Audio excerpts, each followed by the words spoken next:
submission of those applications by parents. On all the other district schools, I would recommend waiting until we get George's input on what the demographics tell us. So I'm sorry, I would be restricted to those two application-only schools.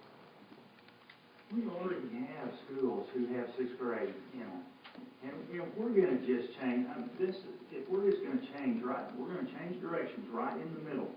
That is just, there's no way we're going to have stability and improvement when you have that kind of direction. You can't just say that we're going to change the rudder right in the middle because somebody screamed and yelled and hollered and didn't like it. That's just not right.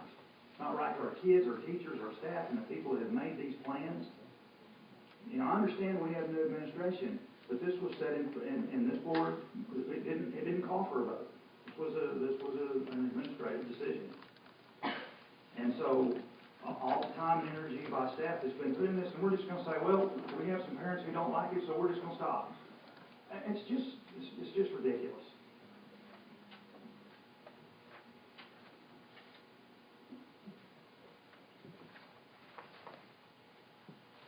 Any other comments? I mean, maybe we ought to make our decisions based on committee and not have leadership. Just one, stick a finger up and see which way the wind's blowing today, and then we'll make a decision. Seriously?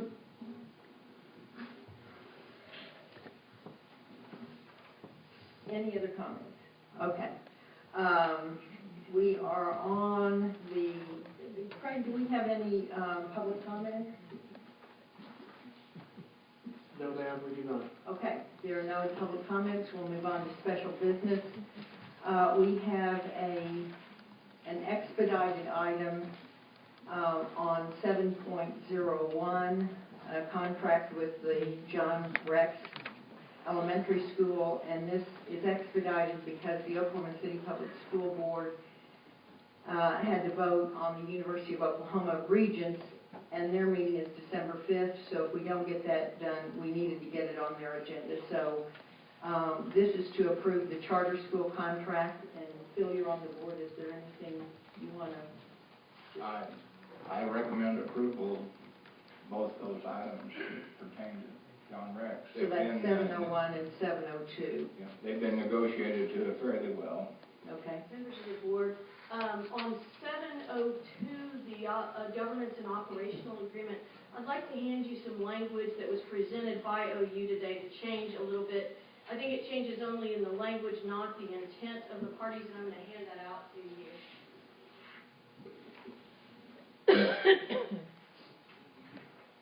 Madam Chair, Yes. if I may, Laura Holmes, I have a question for you. Is it okay for the board to combine these two items on one vote, or do they need to do it separately? Okay. I'll let you ask one. Thank you. This language about termination was negotiated as late as last Thursday night. Mr. Lopez, Bill Hickman, we were all together trying to negotiate this language in your operational agreement. We negotiated something, and as typical with editing and so forth, I think what I drafted didn't make as much sense as it could. OU suggested this language, which we believe it meets the terms that we were negotiating anyway. It's just a change of the language and still has the same effect. Yeah, but we don't usually go over 3 years for charter schools. Why is this 5? This was a request of the program that's going to be operating. It's actually not the charter itself. The charter with OU goes till 2017, and so this is actually with the John Rex board asking for 5 years for our agreement. If the charter is terminated with OU, the agreement with John Rex will also terminate at that point, or be subject to any other negotiation. Yeah, we made very clear on this board that we're not going over 3 years with charter schools. So I don't understand the change.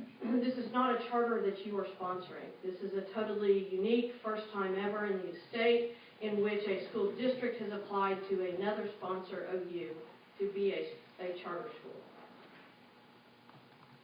So we're chartering with ourselves for 5 years. No, you're not chartering with yourself, you're chartering with OU.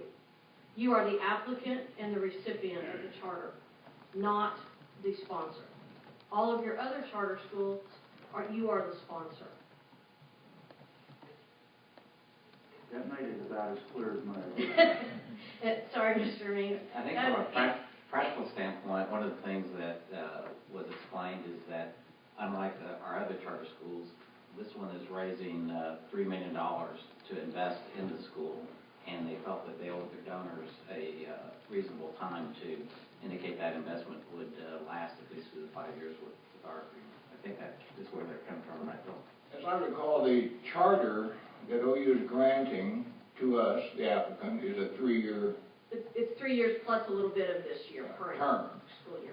But this language that she just handed us is the term of the agreement between the district and John Rex Board for the management of the charter school. Now, it does say if for any reason the charter doesn't last 5 years, which will require a renewal with OU, then the operations agreement is over with. But we all assume, of course, that it will go on long term. And we must remember that the Rex school is going to open up from pre-K to second grade in its first year and then add a grade a year. So it's going to be 5 years before that school is fully populated, pre-K through 6. It is 6, isn't it? It is 6. Yeah. So the feeling of the folks who negotiated this was that we want a 5-year operation agreement. We're in, you know. Well, and just let me clarify for my own clarification. If OU were to rescind this at any time, this would automatically terminate this agreement. Yes. So we're not, If you think of it this way, and I apologize, I had a little flow chart I did early on. Mr. Means, it took me days to wrap my head around this. This is different, unique, you're not the sponsor like you normally are. I understand that. It's But confusing. to me, it's special privilege. That's what it is to me, it's special privilege. Something that and why? Why is it special privilege? Why are we showing special privilege to this charter school when we don't to others? Because that's the way I read it. Well, I don't know that I'd say it's a special privilege. I see it in a totally different light. It's a different sort of partnership in which you are you have the charter, it's given to the district, and the district is delegating that authority to run the charter school to the John Rex. To me, that's just doublespeak. It's ours, but it's not ours. It's ours, it's yours, but it's ours, but it's really whose. I'm sorry you don't understand it. It's pretty clear. It's pretty clear that this is a special exemption because of a special school. That's what's clear. It is special in the sense that it's unique. My concern would be that, I know this is unique and it's something, just as you've explained, that you don't do, it took you a while to wrap around that, is that, if my biggest concern is that if we have other opportunities that came available that are similar to this, that we would give it the same, type of attention, if that would be my biggest concern. The second thing is that, Phil just mentioned that they would start with the first, second grade, and they will advance up. As a board member, I would like to, kind of have reports, and I know we've talked, the board chair and I have talked about this. I would hate to hear information for the first time at the table when we've been in negotiation for quite some time on these contracts, and so perhaps it's just something that maybe it was there and it's just, I didn't see it or whatever, but I think that if we have a report, and Lane and I have talked about board members in different committees and different boards or whatever, having these types of reports to where that we're not hearing it for the first time. You all twice considered the application, which was bid some months ago. I hear what you're saying, but I'm saying that I have asked that verbally, that it is done not only for the board, but also for the public, so we are aware of exactly what kinds of contracts that we're entering into. and Laura, this number 3 on the term, what was it before this was changed, and when was it changed? You'll see in the document that was attached to board docs, it was changed today. This is language I got today from OU suggesting this change. The document that's uploaded to board docs said, do you want me to read it to you, Ms. Hart? pardon, or Oh, okay, yeah, yes, I'm a visual learner, so if you read to me, I wouldn't necessarily follow, but the term of this agreement shall commence on the date on which sponsor grants to district a charter contract and shall continue for so long as sponsor maintains a charter contract with district unless otherwise terminated by either district or corporation as provided herein. The parties agree that neither party may terminate this agreement for a period of 5 years from the date of commencement. The parties may renew for additional terms upon mutual written agreement. The language, unless otherwise terminated by either district or corporation as provided herein, was what gave OU some questions because we didn't have other provisions for termination. So the term hasn't changed? No, the term Okay, hasn't so this is, it's been this way, Jay, from the initial reading then. That was, okay. Yes. Thank So you. a change in statements today wouldn't violate Open Records Meetings Act. I'm sorry, Mr. Mayor, say again? Wouldn't violate the Open Meetings Act since we changed, you said that the change was made as of today. The change was made as today. As to specific language, the Meeting Act requires that you give notice of what you are going to consider, and your agenda item is to approve governance and the operational agreement with John Rex Charter School. It's not about just the specific language, and yes, that can change. And I would recommend that any motion to approve 7.02 on the agenda include a recognition with the change of language that's been submitted to the board tonight. John Rex's board will consider this on Thursday. It will then go to the OU Regents for them to approve the charter contract. This operational agreement is an attachment to that charter contract, and that goes to the Regents on December 5th. Thank you. And just real quickly, Laura and I spoke about this, and our answer, Mr. Means, about the Open Meetings Act may be different if this made a substantive change. However, it doesn't. It's simply a clarification of something that wasn't stated completely properly the first time. So we felt like that we provided proper notice of the opening. Thank you. So is there a motion to approve 701 and 702 with the term language? Move the approval. Second. Call for the vote. Having received 8 aye votes, 0 nay votes, motion carries as made. Thank you, Laura. Thank you all. 703, motion to approve the schedule for the Oklahoma City Board of Education regular meeting times and dates. Madam Chair, did we change our meeting times by vote?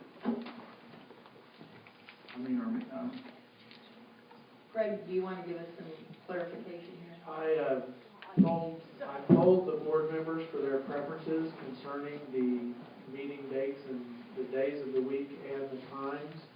And the strongest preference on the day of the week was Monday, and the strongest preference for meeting time was 6:30. So we would be approving Monday at 6:30. That is correct, with a couple of exceptions on the schedule. Because of holidays that fall on Monday, those meetings were moved to Tuesday. Thank you. Just as a matter of curiosity, how was the poll? That's what I'm saying, was this a consensus of the board?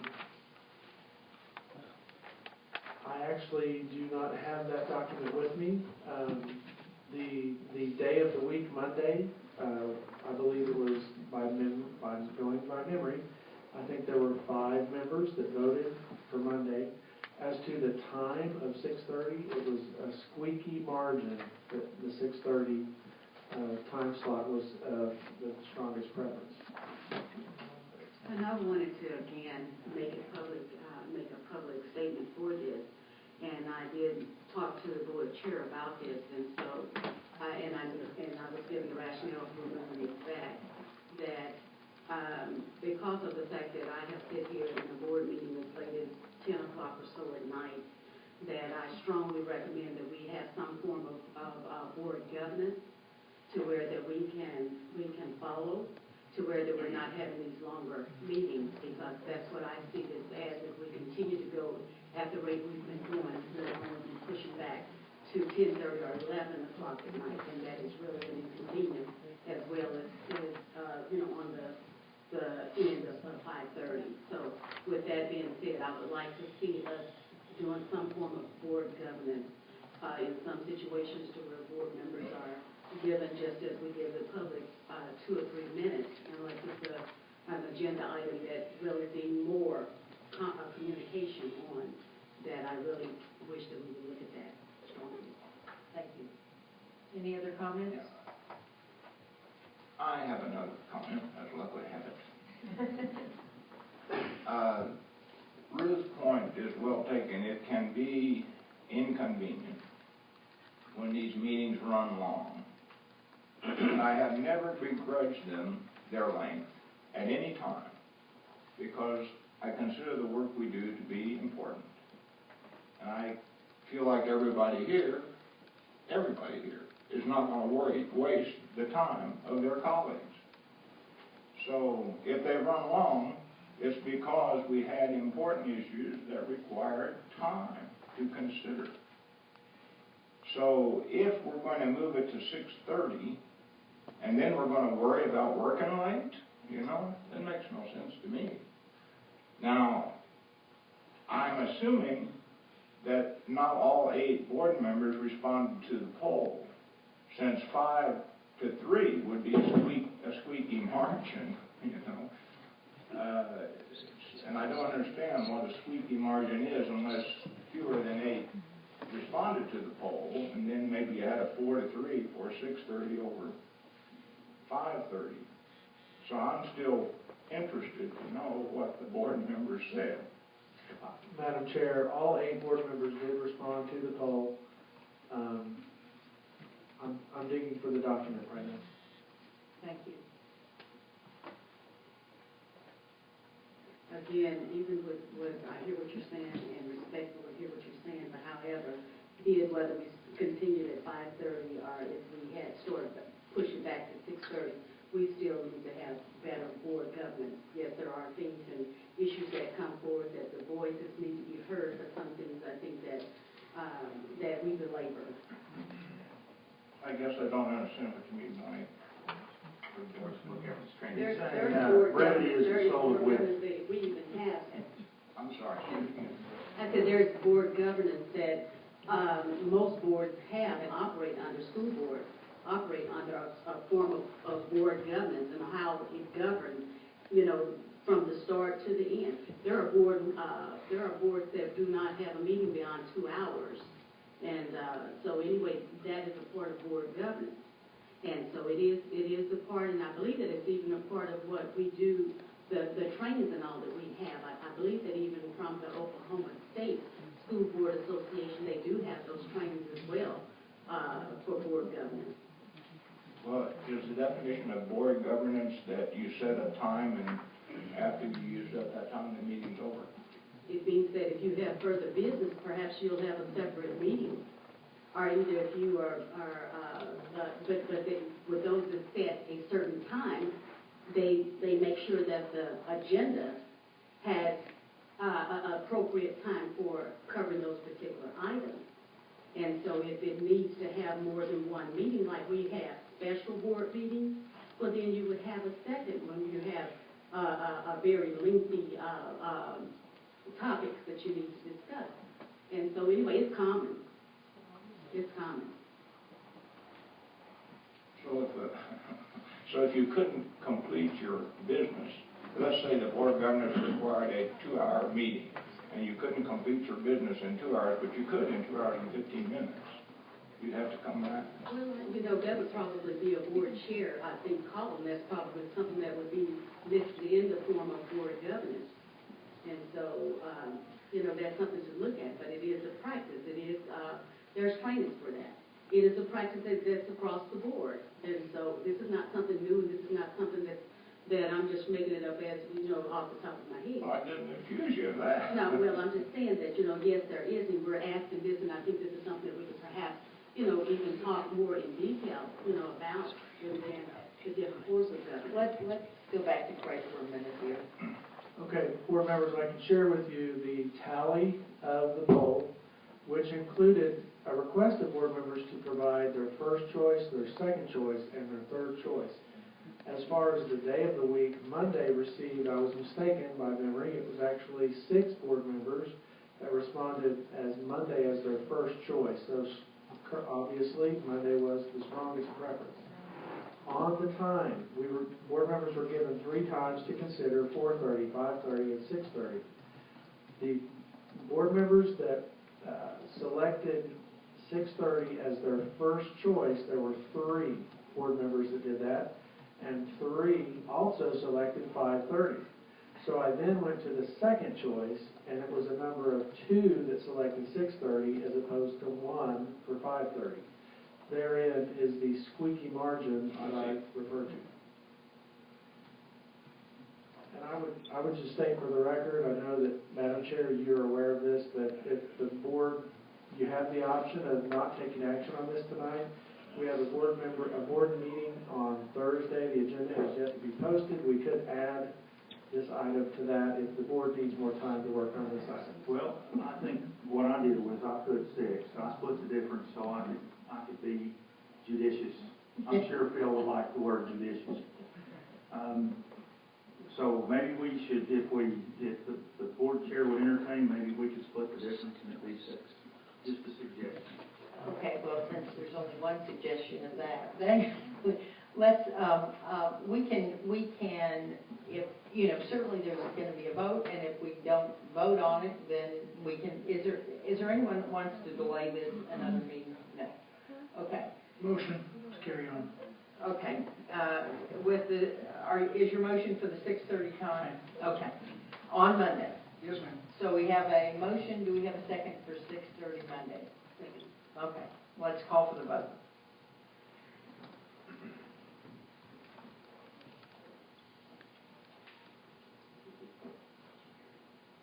Having received 6 aye votes, 2 nay votes, motion carries as made.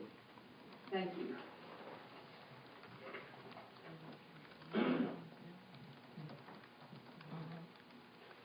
Okay, the next thing we have are the capital projects. This is item 801. Gary? You got information? I'm so sorry. Madam Chair, there is no report tonight on the capital projects. What we have listed in item 801, the information items that MAPS has projected. Will be Okay, for your thank you. approval next time. Okay.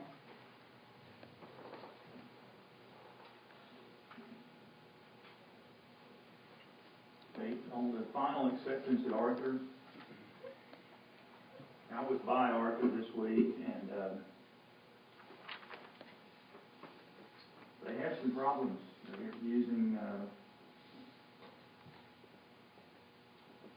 grade items. They're using desks for our 6th grade that are used, and they're not in very good condition. They're having plumbing problems. They still don't have a fax machine that works after, I think, 4 months in the new building or 6 months in the new building. They don't have a fax machine that works. So what entails the final acceptance? And we still have those old sinks that are still in place, chipped, broken. I'm sure those won't go in the John Rex Elementary School downtown, is my guess. I will have to inquire about these things. Now, this is something we've talked about since May, so I don't know why, they're still there. The desks are only new when it comes to new construction, sir. And I will look into the fax machine. I'm not certain about that this evening. The replacement sinks will be district project once final acceptance is granted and the general contractor is relieved of his responsibility. I'm not sure if the final acceptance is ready at Capitol Hill High School either, Terry.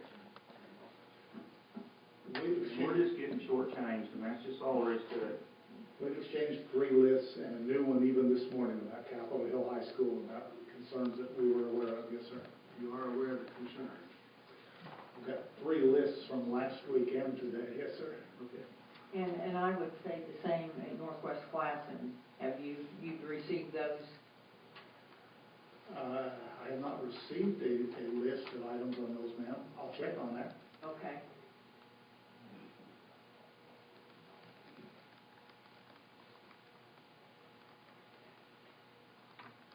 concerns at Parmalee? Do you have a list? No, sir, I have not received any list of that school. We will just go ahead and make a inquiry of our MAPS team on all of these schools again.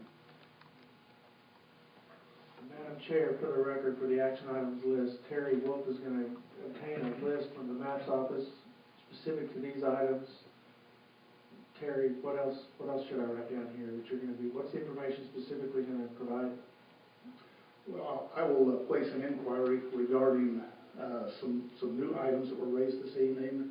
Lists that have already been provided regarding questions at Capitol Hill High School, and I will raise the question again to be sure we're ready at Parmalee and Northwest Classen. And would you, can we get that information before our meeting when we have to vote so that we have an idea of where we are? Yes. Thank you. Okay. 802. Madam Chair, before we leave that, Yeah. is this for all MAPS projects Just the or just the final? the ones at Parmalee, Arthur, Capitol Hill, Belle Isle, the drainage, John Rex, and Northwest. Thank you. Hi, Madam Chair, honorable members of the board, and Superintendent Lopez, my pleasure to introduce item 802, or IT Services 2.0 Instructional Modernization Proposal. Before I get into the proposal, I'd like to provide a little context for you. I had a board member and had asked me in September, I said, Eric, if you had a reasonable budget and you had reasonable resources, what would you do to put IT on the map? What would be your magic wand? And so I took that back to my team members and I said, what 5 items would you come back with that would put you on the map?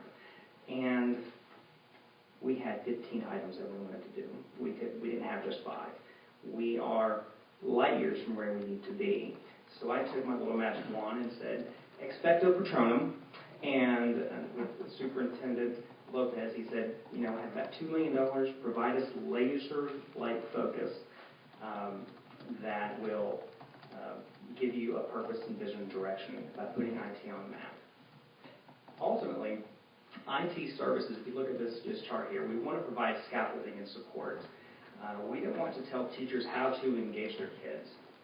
Rather, our goal is to provide scaffolding and support to curriculum, to stakeholders, to focus on what really matters, and that's teaching and learning outcomes. Those outcomes should support increased student achievement and engagement.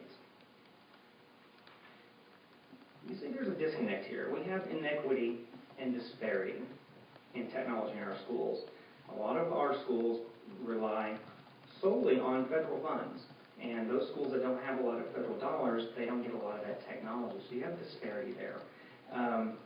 We don't have a specific line item for budget technology items for classroom equipment. Technology literacy, as defined by Title II, Part D of the No Child Left Behind Act. There's definitely a disconnect between professional development, technology, and curriculum. So what does the research say? This quote is from the Pew Research Center of the Pew Internet and American Life Project of March 2013. 78% of teens now have a cell phone. Board member Means was out with me on last Thursday at Roosevelt, and I had asked the principal, the new principal at Roosevelt, I said, how many of your kids have cell phones, you think? And he responded, about half. And he said, build it and they will come, he assures me. Next slide, the Horizon Report. The Horizon Report is a yearly collection of technology trends that have capacity to affect K-12 and higher education. The near-term horizon are things that are like within the next 12 months, and the midterm horizons are 2 to 3 years. And bring your own device technologies are a near-term horizon for the next 12 months. Deputy Superintendent Park had asked me to conduct a survey of principals regarding their cell phone signal reliability in terms of safety and security. And I mean, U.S. Grant, for example, has very, very little cell signal strength. And so while I had their attention, I said, hey, principals, if you could use self-learning technologies for instruction, what would you do? And this was one of the responses from our principals. So what is our solution? That's how I did a Rubik's Cube right there. I always took the stickers off and did them that way. Ultimately, is to provide an environment that will open up educational opportunities for students and teachers and create a digital ecosystem that supports multiple platforms for the primary purposes of student engagement and access. So what is our plan? Online collaboration and student email using Google Apps for Education. Currently, Oklahoma City does not provide a collaborative learning environment for our kids. Collaboration and teamwork are vital components and major tenets of the Partnership for 21st Century Skills. We do not provide email to our kids. If we wait for our kids to learn email rules and email etiquette on their own, it's often too late by the time they hit the workforce. And so we want to provide a safe walled garden, so to speak. Think of it as a digital driver's license or digital driver's ed. We also want to provide bring your own device and high density access points.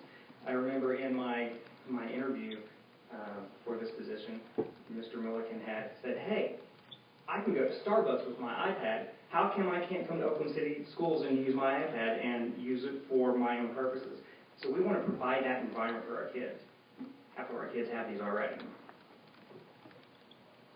The Horizon report, as I said before, supports BYD as a near-term horizon. But I want you to take a look. If you look at stage left up to in the ceiling by the screen, we have a superbly designed network. We have one of those in every single classroom in Oklahoma City, which is amazing. Unfortunately, the capacity of those don't support them more than a handful of devices, so we want to improve that capacity, and that's what we're asking for. Also, Chromebooks to support BYOD gaps. Not everybody has a device, so we need to support those and provide an environment or a digital device for them to use. And so, I will enter Exhibit A. Brenda, if you'll pass this down for show and tell. That's what a Chromebook looks like.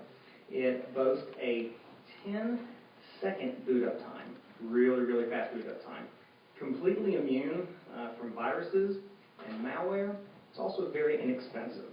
That device is about $320 compared to an iPad, which is close to $600 once you consider AppleCare support, a case, and the device itself. So half the cost, and it's just a browser. Very easy to integrate into the instructional process. To support anywhere, anytime learning, we have our virtual school now, also known as IOKCPS. IOKCPS offers full-time learning opportunities, also supports supplemental learning opportunities where kids can take up to 5 courses online. We'd also like to provide a learning on demand service where we would like to increase technology capacity, specifically technology literacy, whereby any staff member, student, and their families can increase that capacity. Within the system, principals and our very own ed tech services can create custom tech-related PD plans for teachers. Well, we can't do this by ourselves. We simply can't. We need financial support, and we need professional development support. So with our partners, although Oklahoma City Public Schools IT Services at the center, we have Gear Up, and they are going to supply some funding, specifically in this case for Jefferson Middle School. They are the only middle school that has not spent their Gear Up funding, and they want to look at Chromebooks as their device of choice in conjunction with the K-20 Center at the University of Oklahoma. Of course, the bulk of the funding will come from Maps for Kids. The Chromebook pilot phase, this is a huge project, so we're starting the pilot phase at Jefferson. We would like to ask Maps for Kids for some funding to supply up to 500 Chromebooks that middle schools can apply for a grant to integrate into their instructional process. And let me show you the budget. As you can see in the maps, what we're asking for is $1.9 million from them. Bring your own device, that is capacity, that is network upgrades and support, that is licensing. The Chromebooks, the bring your own device supplement, that will be 108 Chromebooks and 4 Chromebook carts for protection of those devices. The Chromebooks Phase 1 grants, those are the ones I was talking about where middle schools can apply for those grants, that will purchase 500 Chromebooks and 20 carts. The high-density Wi-Fi, put an asterisk there. That is last year's bid for E-rate. That bid did not take into account the new gyms that are being built. Those went out for RFP on the street today and anticipated back on 17th December. My IT network services team anticipate that being substantially larger.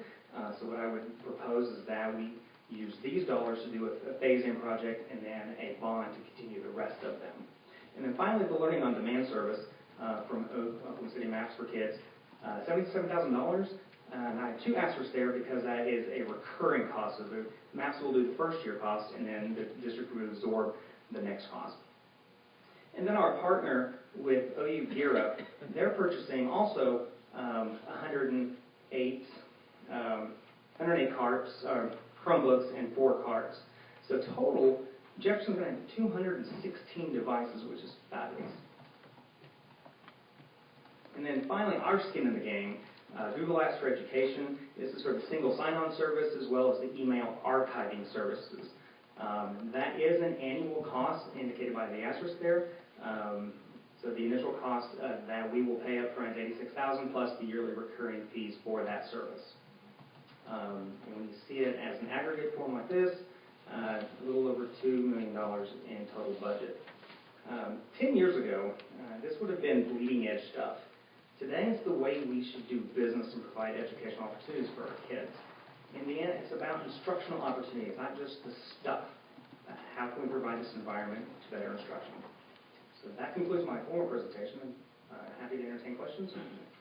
One of the things I might mention that Eric said a couple of times, but just to emphasize it, is that this pilot is directed, well, a lot of the wireless capacity will go district-wide. The Chromebooks and the like are focused for our middle schools, where, as you all know, we are suffering from low performance, but we also have quite a drop-off from elementary enrollment to what we have in mid-schools. Perhaps having these sorts of devices and seeing that they prove in will be another way for us to retain some of those students as they go into 6th, 7th grade. Eric, since 78% of students have a cell phone, are we doing anything instructionally with that? Most often not. We still have a fear factor, fear, uncertainty, and doubt about how to use these. These have tremendous computing power and capabilities. And that's where we need Gear Up's help and the K-20 Center's help, is how to use this in the instructional process. These are quite powerful. They are mini computers, indeed. And part, I guess, that the Gear Up and the K-20 Center can help us with is having teachers understand how to unlock that power. So as much as he likes devices, Eric has pointed out that it's only as good as what instruction will give teachers to how they use it in the classroom. By themselves, they do absolutely nothing. You know, Eric, a lot of times when people come to the podium, I'll question them as to whether they're asking for money, as whether it's an investment or an expense. This clearly is an investment in the future. Congratulate you and your team on this presentation. Thanks. I've got a question. What's the year-to-year cost, the reoccurring year-to-year cost? $77,000 is a recurring cost for the Learning on Demand service, and then $86,000 for the Google services and the single sign-on services. So $160,000 year-to-year? Yes, sir. And then, have you seen any other school districts do this? Yes, Norman offers Google Apps and email to their kids.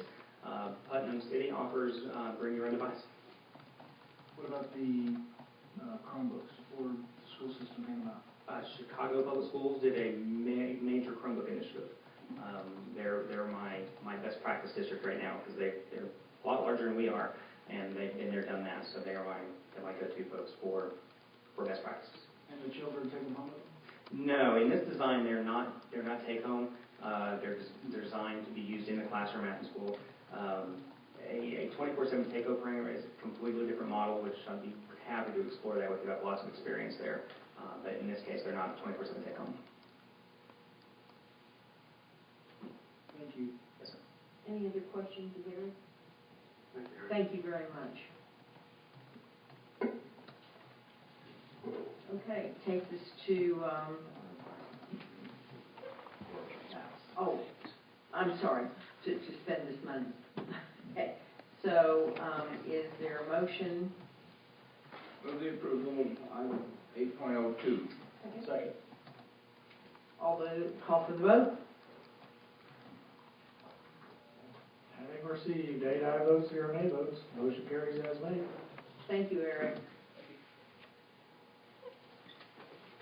Number 9, the consent agenda. Is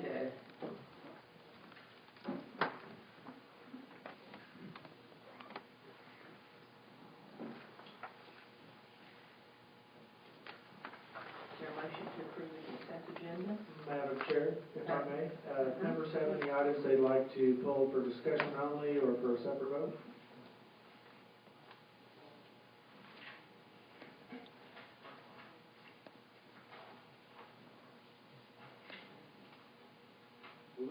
.12 I'd like to discuss.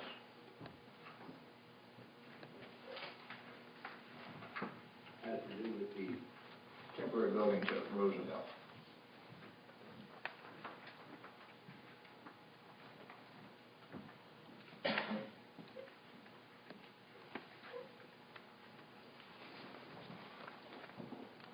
So you want to discuss that one first? Yeah. Okay, go ahead, Bill. The backup on this item said that Roosevelt would have fewer classrooms after the MAPS project was completed than it had before. I found that surprising information. And a big part of the appeal of all the MAPS program was getting rid of those unsightly temporary buildings. So I guess I'm wondering, and we're talking about 6 temporary buildings here, and they're not very expensive to lease, but are we going to be rid of them when the Roosevelt construction is complete? No, sir. This is proposed to supplement the school even after the MAPS renovation is complete. The gymnasium of the school had been partitioned into classrooms before MAPS began, and without new construction adding it on, that's the way the net number of classrooms turned out to be less. But also significantly is the enrollment has grown since those original projections. So the principal has made us aware of this request to keep these 6 buildings on site. Permanently? Well, it would be until we get to the next decision point, which would either be redistricting those boundaries to make an adjustment or providing some extra space in a future bond issue. Yeah, and so my question is, why did we put them right out on 44th Street? I mean, was that the only location? Because they're within, 20 feet of the building. They're right on the frontage of 44th Street. Looks like a really bad trailer park. That's what it looks like. Absolutely was located without this end result in mind. It happened to be the closest location as far as services and quick access to the main building for children. What's the increase of student population there in the last 2 years? I don't have that information with me. I'm not sure if anybody here does. I could get that for you. George, do you have any guesstimate for Roosevelt's growth recently?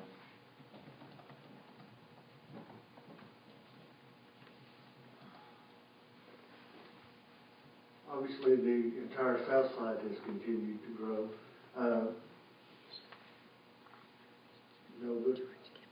yeah, I have it in my briefcase. I can look it up from year to year for Roosevelt, but no, I can't answer that other than some of the things you said too about getting the 6th graders back. And there will be a need, if we intend to have all 6th graders in the elementary school, with the exceptions of the Match for Kids plan, where they're not proposed, that other portables will be needed, at least on a temporary basis, in the south side of Oklahoma City to accommodate the growth. projections were being done, almost all of our kindergarten was half-day kindergarten, meaning you had two groups of kids using the same, this is about Roosevelt, using the same classroom.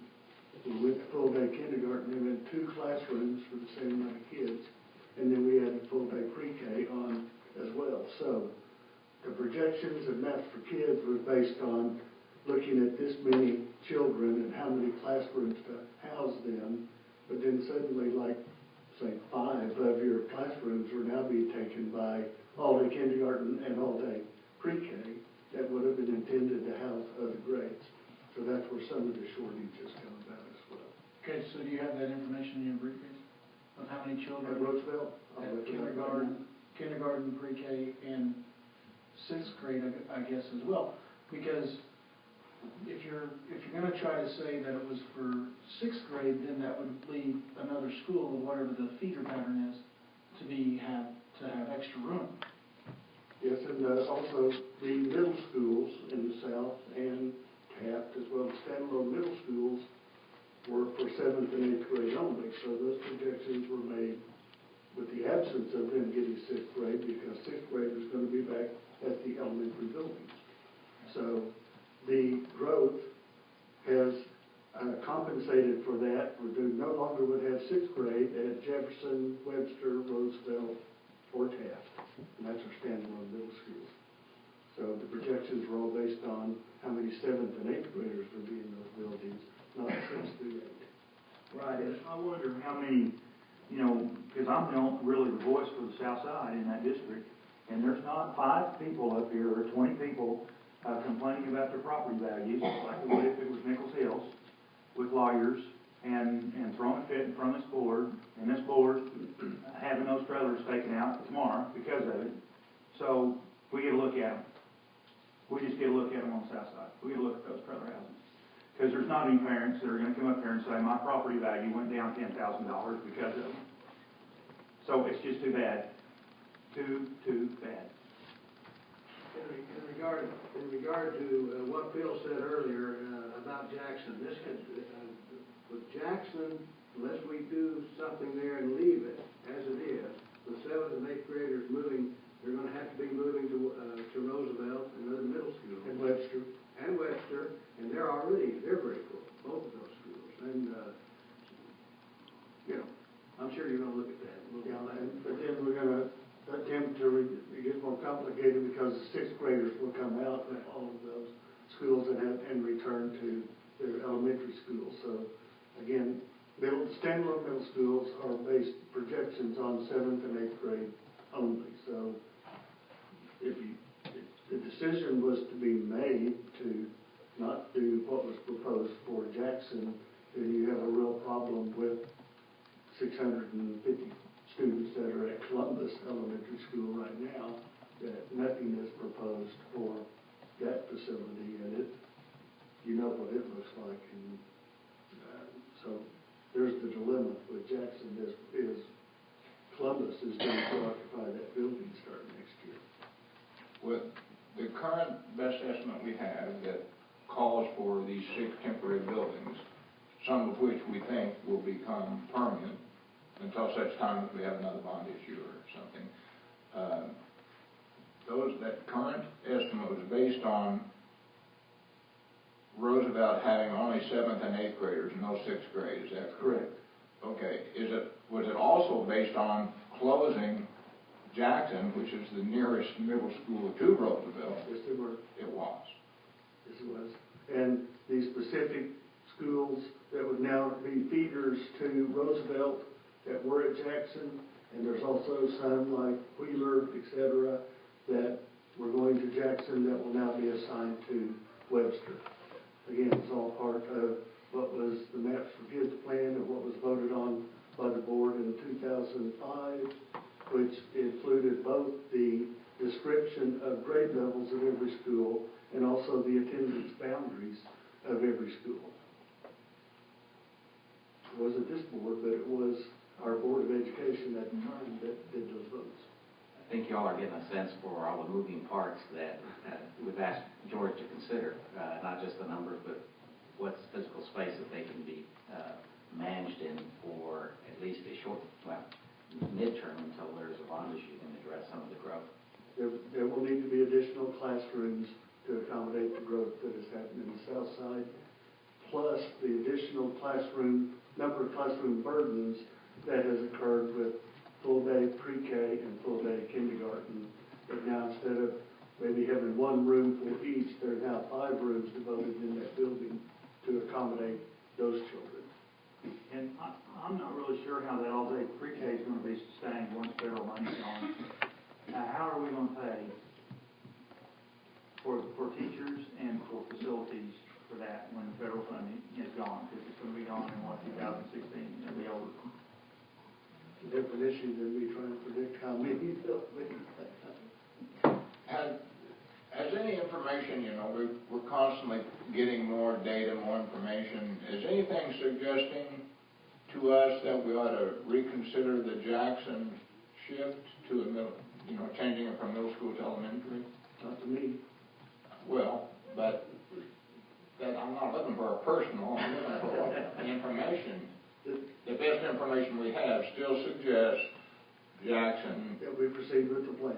That we should go forward. That will house the 650, 660 students we've checked at that site that will come from the Columbus attendance area. Where does that plan leave us with Westwood? Westwood, we plan to recommend to the board that Westwood remain open. And that was not part of the Match for Kids plan. Westwood was to close. Same will be true for Moon. And we're also looking at how we could potentially use the Madison facility that was closed as part of Match for Kids. What will the possible capacity of the new Jackson Elementary School be? How many elementary kids can they handle? You've told us there are 600 at Columbus, and apparently that's the only school that's going to shift there unless some redistricting occurs. Well, George is looking that up to the question, Phil, that you raised. I think this will be our look at seeing what you all want to do from a policy standpoint, but choices are going to not be pleasant in all instances. I think you're going to have hard choices of whether it's portable buildings for a while, or whether we close some schools to address it. But I think ultimately it's going to need to be a bond issue from what the early data that George is looking at. But we'll at least present you all the data and an initial recommendation, but obviously it's your all's. Thank you for that. Also, while he's looking at the thing that occurred to me that's relevant to Jay's comments about placement of those buildings, in addition to just aesthetics, there is also security issues. I mean, I like the idea of having them out there in plain sight so that if you put them up close to the school building, the brick and mortar building, you create hiding places, where it's just not as secure.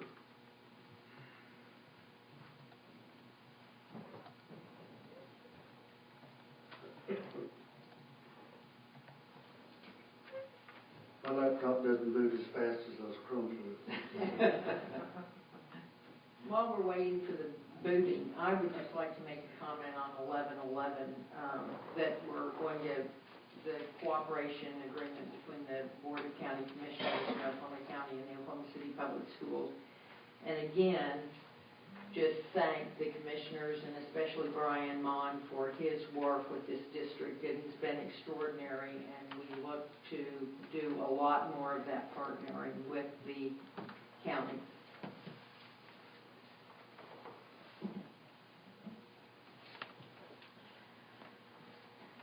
George is sort of the data. I might mention that 1108, just for background, I think it's probably pretty well explained on the information, but that's Capitol Hill High School, and the requirement to rezone it because of Variety Care offering their services there will require for that temporary building to then have a different classification than currently the schools are themselves are residential.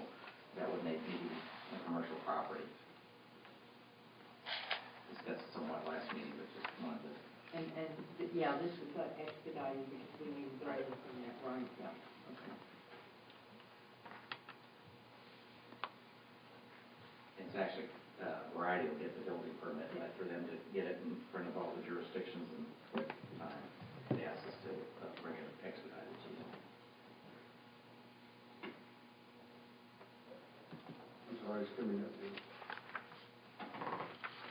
And I know that with the dynamics that we're talking about the south side growing in such a way that it is, I know that in District 5, we do have a lot of schools that they were built for a larger capacity through maps and all, and we're just using maybe half of that space. So, you know, as we're looking at even this same study, we need to take that in consideration as well, because, you know, we do have, I know that Martin Luther King probably only using half of the space in that building, and then I think that there might be quite a bit of space in Denmark Parks, and so, you know, while we're looking at those things as far as where we put the sixth graders versus, I was over at Denmark Parks on Friday reading, and they have one sixth grade class, which is a very small class, and so anyway, just, you know, it's a good thing to have that we're going out of our buildings, but we also want to make sure that we're using the space that we have in a good way as well. Yes, ma'am. Actually, by keeping the recommendation to keep Moon open, we were using that as an opportunity to basically redraw all those attendance boundaries. Martin Luther King and Edmund stayed the same, but Moon students were coming from the old Preston Hills area and the old Martin Luther King School as a holding area while construction was going on. Now with those being complete, we need to reduce the size of Edwards and have more students at Parks, and then provide a more contiguous area for the Moon students as well. Yeah. So we've already, I know it's for a different time, but I know that even some of the redistricting, because of the dynamics of where I think the Moon maybe had caused, but anyway, just taking all that in consideration as we're looking at these things.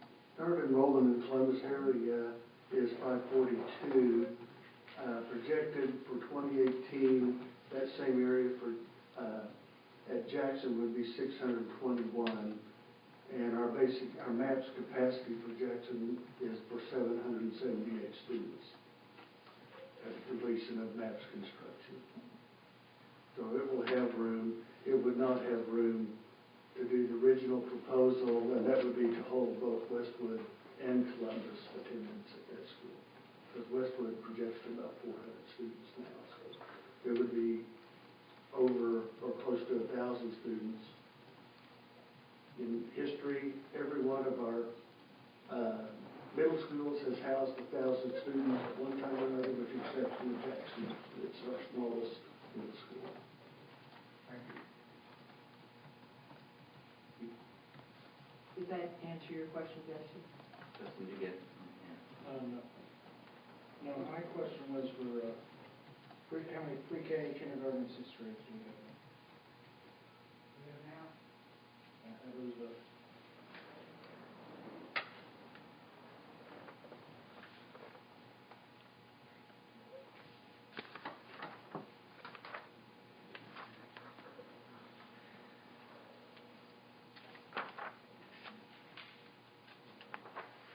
We have some total numbers of pre-K and kindergarten. Yes, sir.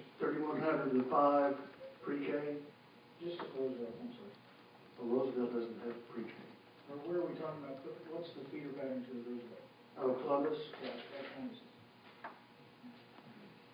Columbus has 60 pre-K, 96 kindergarten. 150 basis. For the district, we have 3,100 pre-K and 4,300 kindergarten students. Do you have sixth grade on that as well, on your list? On Columbus,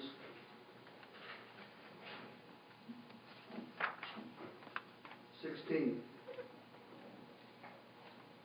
So they're one of the schools that need to retain their sixth grade. And don't we have other elementary sites that haven't yet gone to all-day pre-K? You got 3, 4. 3 or 4? There's about, if I remember right, there's like 9 still that have not retained their sixth grade. But the rest of them all have. And the holdup has been Maps for Kids construction. Until they got their additional rooms, there was no place for them. So over the last 3 or 4 years, as the school became complete in construction, then it was a matter of moving sixth grade back, and then it takes teachers to accomplish that as well. So it's been both a budget and a space issue as to when you could actually do it. Not able to do it en masse because MAPS has taken years and years to accomplish their construction. Do we anticipate that when school starts next year, August 1st, 2014, that all of our elementaries will offer all-day pre-K?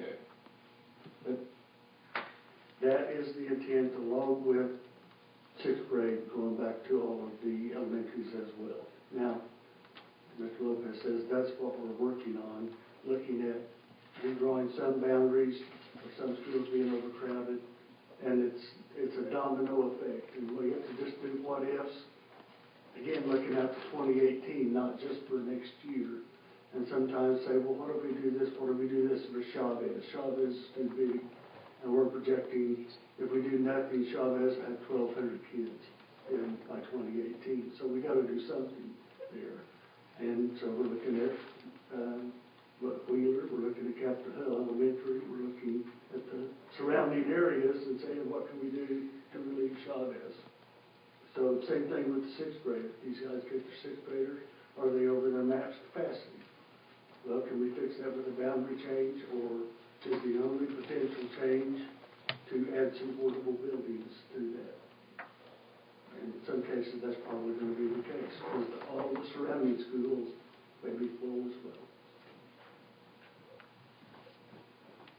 Any other questions? Thank you, George. Thank you.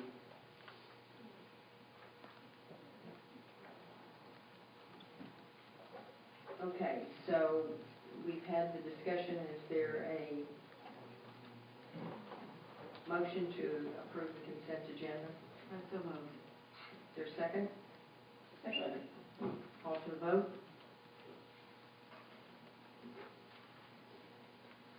Having received 8 aye votes, 0 nay votes, motion carries as made.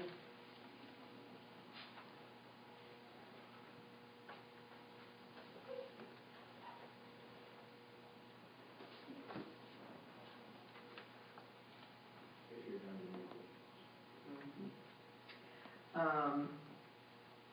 1501, new business. And actually, No new business. Okay. Information agenda, special business. No special business? No items in that category. No. Okay. And so the information agenda for 1701, purchase and general business operations. And this is information only.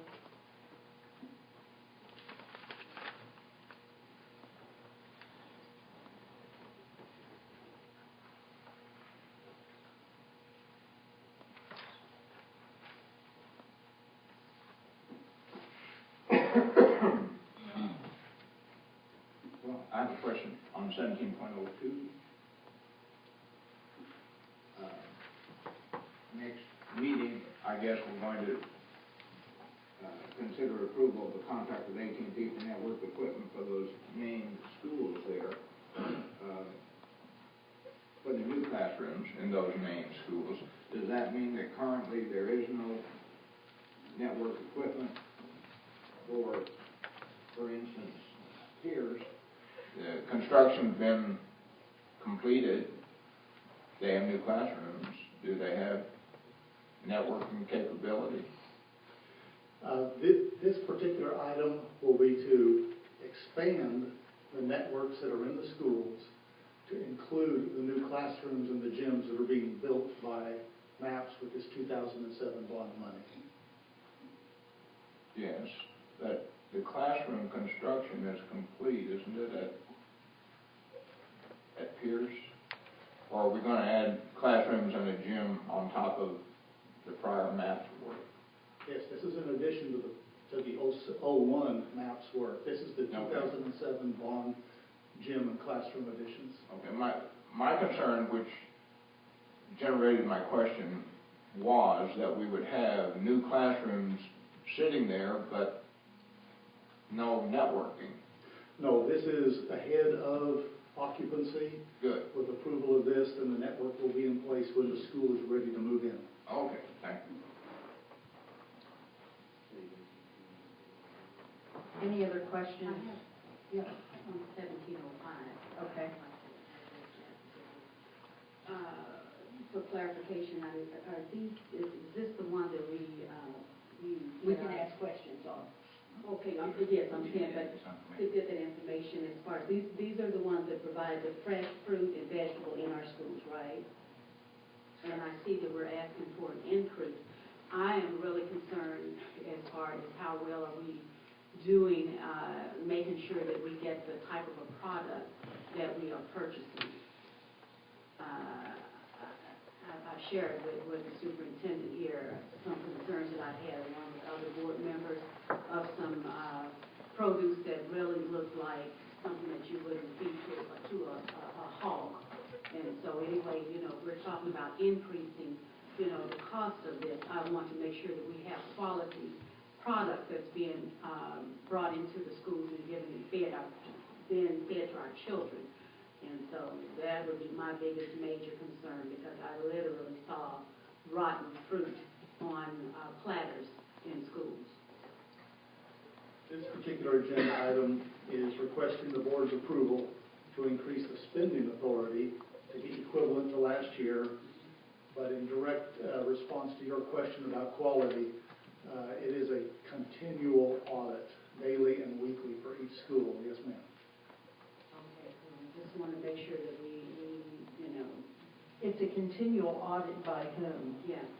Of the kitchen staff, of course, to verify that we've received what's been ordered, but also the quality. To try to get, when the quality is substandard, then to get that reported and replaced if possible. Well, I guess, and you said if possible, if we're spending this type of money, it should be possible. First off, it never should come to our kitchen. And I have on my phone here, brown bananas that you would use in a banana nut bread. And I was told that this was a product that was brought at the school the day before, and it was to be there for the rest of the week, for a week. So I really have concerns about that. I saw a rotten nectarine on a platter. And so, if we're spending this is a loss of money, period, and even when our children don't eat it, and I do have concerns about, us offering these things, in which we need to. I'm not knocking that, but I'm saying that, we need to make sure that if we're spending this type of money, we need to make sure that we have the type of a product that we're purchasing, that's going to be a quality product. Terry, can you just back in the process for me? How so food is delivered by Buddy's Produce on Monday. Let's, for instance. This particular vendor does our fresh fruits and vegetables. Okay. It's typically a weekly delivery. Some sites more than once a week.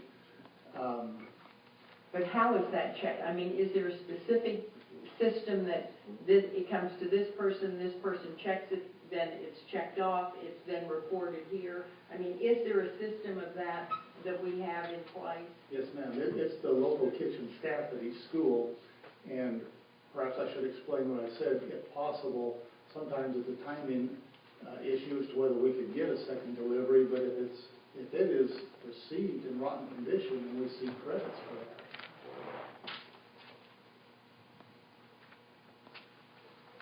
Thank you. Anything else? Okay, so those are questions on the information. Moving on to 1801, the information agenda, purchase and general business academics. I would like some clarity on 1801. We're going to be voting on this McGraw-Hill priority. Someone, Cindy, okay. Thanks.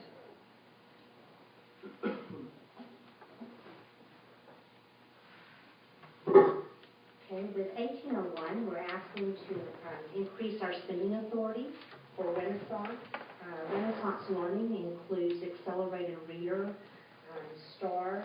It also incorporates math facts fluency. It's a program that is research-based. It's used to help our students practice. It supplements the math and the reading. And we have several schools who are requesting this at this time. Some have already purchased. We have gone over the $50,000 limit, and so we're asking for an additional $47,000 to be set aside for this particular purchase. And the statistics on this, do we have those statistics on increases that this has made? We have some. As I mentioned, though, this is a supplemental program. Lynn Kellert at Belle Isle uses this particular program. In 8th grade, she has 100% pass rate in reading. In 7th and 6th grade, she has 97%. We have some other schools using it as well. Lynn shows a great deal of usage with this. Some of the schools really commented, and when asked why they were wanting this and requesting this, they really feel that this is something that helps their reading campaigns, really helps the media center circulation as far as kids are checking out more books. What this program does is it identifies the needs of the child as well as the reading level. Once they're leveled, then there are particular books that are also level readers, and the students are able to choose books that are on their level. They have a zone of proximal development where they are able to read at their best learning, given their best learning situation and environment. One of the things that Cindy and I talked about earlier was for next meeting to give you all some testimonials from specific principals and how they found the program as well. And this money all goes to, basically, for the reading goes to the elementary schools, and then the math goes to some of the upper schools. Actually, Ms. Hardy, there are some that are elementary that are requesting this, as well as some middle schools, Jackson, Okay. Jefferson. Okay. Okay, thank you. Let me ask you,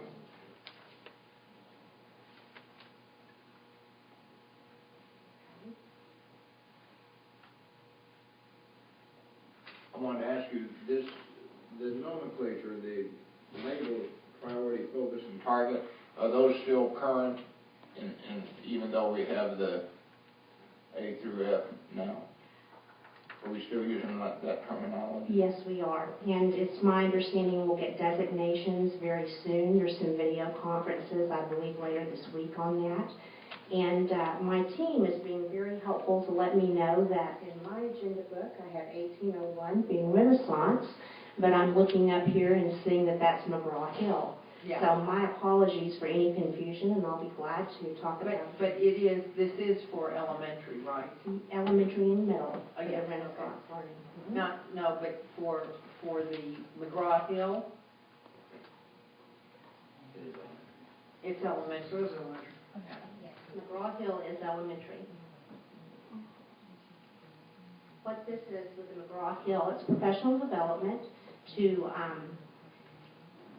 help our teachers better utilize our reading series and our math series. We have the Treasures reading series in the district, and then we have Everyday Math. And we have had some training previously, but with our teacher turnover, we feel it's very important to bring them in again. What this does is it provides 2 days of training in math and 2 days of training in reading at the sites for the teachers. That is for the priority, focus, and target schools. And then it is a day of reading and a day of math at the other elementaries. Yes, it's Title I money on both. Title I, Yes. yeah, Mm-hmm. okay. I have one question, Madam Chair. On your second part of this says other schools receive 1 day everyday math and 1 day of treasures. Does that mean that these schools have already been utilizing this in the past? And then so these 11 schools for priority and 3 schools for focus in 15 schools for Target have not been using this? No, they've all been using, but the priority, the focus, and the target are schools at greatest risk, and so we wanted to give them some more training. But all of these schools that you have listed will get something. Yes, they will. Either one day of math or treasures or. Yes. Cindy, does one day move the needle? One day of instruction out of the whole year? I would very much prefer more. I think it could help, but to the degree that we needed to help, no, sir, I don't believe one day would do it.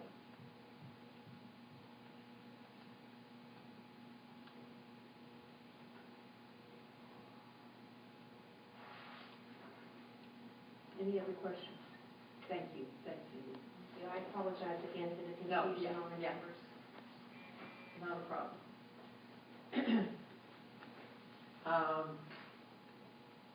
Item number 19, any board member comments? I do, Madam Chair. Okay. I'd like to say congratulations to US Grant for their $450,000 grant. How exciting. I mean, that's really exciting. And then I attended a Native American powwow that was held actually at US Grant this Saturday, which was very, very nice, and it was their first annual for our Native American program. So they put on a tremendous powwow, and I also had the opportunity to come up here I want to say it was last Thursday evening for a Native American meeting that they had, and they also announced this coming year our new princess for the Oklahoma City Public Schools. So recognition, and I'd love to have them here to come and represent themselves sometime to the board and let us know and let you know of the successes that department's been having. But Madeline Freeman Dove is our new princess, and so congratulations to her. Maybe we can have her come up and introduce herself, as well as Smart Start Central Oklahoma had their luncheon, which I had the chance to attend, and it also great successes, and they got a lot of statistics behind them of the successes they've had with our partnership with them of 0 to 5. So thank you all. Thank you. I have a comment. I'm just saying this for the record as much as anything else. Like everyone, I was disappointed when the A through F scores came out. And I think we all understand that this system is seriously flawed. It's been discredited by OU and OSU based on the methodology that they use. The principal at one of my high schools found 41 mistakes. 41. All in her disfavor. Unfortunately, when she brought it to the attention that all of those 41 mistakes were corrected, that impacted her final grade. What's interesting was that her school received a D. Last year, one of the scoring categories was parental involvement, worth 2 points. Remember that 2 points. This year, for some reason, that was not included in the testing or the scoring. I guess somebody concluded that parent involvement really doesn't matter. It's kind of news to me. Had that category been included this year, and those 2 points would have been awarded to the school like they were last year, this school would receive a C, not a D. A D tells the world that you're a poor school. D means poor. It means that your administration is poor, your teachers are poor, your students are poor, your parental involvement is poor. Well, I forgot, parental involvement doesn't matter. That makes a huge difference in this school if they got a D instead of a C. This is a school that does great things, and I just want to say that any system that I think pits an urban school against a suburban school, against a rural school, without taking into consideration socio-economic factors, is seriously flawed. There is no way you can compare the home environment of someone who is in an affluent home with high expectations, with parents who have gone to college and all that, with a school that we represent in our urban district. And to somehow make some comparison is silly. You might want to compare it from city against Tulsa, some similar situation, I would get that. But you just can't arbitrarily say, we're going to compare these students to students in another district in another world. Our kids are not worried about a tea time at Oak Tree. Our kids are worried about their next meal. And so any system that doesn't take into consideration those factors, I think, is just silly. It doesn't mean that our students can't succeed. They do. Tonight we had a shining example of that, getting me up from John Marshall. And think about what he's had to overcome to do what he's done. It's amazing. So I just hope that other people understand that in those grades, that is really arbitrary and capricious and doesn't make a damn. And that's just a fact. It gives us an incentive. I tried to talk to our superintendent, bringing a chart down here that we could all see each week that said we're an F system. Maybe that would motivate us to do better. We need to do a better job. And if we do the same things that we've done in the past, next year we'll have an F as well. So we have to be bold, we have to be assertive, we're supposed to be leaders. I disagree with Mr. Means. We don't put our finger up in the air to test the wind. I vote with my heart and my brain. I always want to do what's best for students. We all need to do that. We have to embrace change. We saw a great technological example of some of that change tonight. That will positively impact our students. This board has to be willing to do things that are different and be bold. Disregard what some third party labels our schools. We have great kids in those schools. We have passionate teachers. This morning I was at one of our schools, Greystone Upper School, where Max Miller's the principal. They had worked a project with the fire department and with Continental Oil Resources. Continental provided the money, the fire department provided the labor. 450 plus students received jackets for this winter. I assume about 400 of those kids probably didn't have jackets. Those looked on their faces. We're doing extraordinary things in this district. We don't often get credit for what we do, but we do great things. And I can assure you, and the press if you're out there, that we have teachers and administrators and people who are so passionate that it makes me proud to be part of the system. I don't care what sort of grade somebody arbitrarily gives us. Any other comments? Have a motion to move to executive session. Is there a second? Call for the vote. That was Lauren. Thank you. Motion carries.